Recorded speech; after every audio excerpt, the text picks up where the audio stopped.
দিল্লিতে বাঙালি বিহারি দুজনকেই কেলাচ্ছে। দিল্লিতে পুলিশ দুজনকেই কেলাচ্ছে।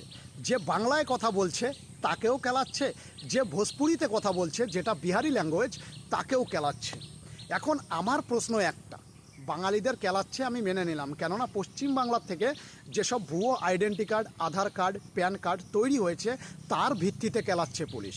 কিন্তু বিহারিদের কেন কেলাচ্ছে, যারা ভোজপুরি ভাষার মানুষ তাদের কেন কেলাচ্ছে? তার মানে বুঝতে হবে এই জালিয়াতিটা শুধু পশ্চিমবাংলায় হয়নি, বিহারেও হয়েছে। বিহারের মুখ্যমন্ত্রীও সেই একই কাজ করেছে। বাংলাদেশিদের ভুয়ো আইডেন্টি কার্ড, ভুয়ো আধার কার্ড, ভুয়ো প্যান কার্ড বিহারি মুখ্যমন্ত্রীও বানিয়ে দিয়েছে, বিহারের নেতারাও বানিয়ে দিয়েছে। সেই কারণে এখন দিল্লিতে বিহারিদেরও কেলাচ্ছে, বাঙালিদেরও কেলাচ্ছে। আমি বুঝতে পারছি না হোয়াট ইজ দ্য ম্যাটার ভাই। এরকম খুঁজলে তো ভারতের প্রায় প্রত্যেকটা রাজ্যে এখন পাওয়া যাবে মনে হচ্ছে। দালাল নেতা প্রত্যেকটা রাজ্যেই এখন মনে হচ্ছে পাওয়া যাবে, মানে এরকম একটা পজিশন তৈরি হয়ে গেছে ভারতবর্ষের। তবে একটাই কথা বলবো ভাই, যেসব পুলিশগুলো কেলাচ্ছ বাঙালিদের, তাদের আমি একটা কথাই বলবো, সেই সমস্ত পুলিশদের যারা বাঙালিদের কেলাচ্ছ তাদের আমি একটা কথাই বলবো ভাই, সাবধান, সাবধান হয়ে যাও। বাঙালি জেগে গেছে, পরিষ্কার কথা। বাঙালি কিন্তু কলকাতার রাস্তায় এখন বিহারি, পাঞ্জাবি, মালিয়ালাম কাউকে দেখছে না।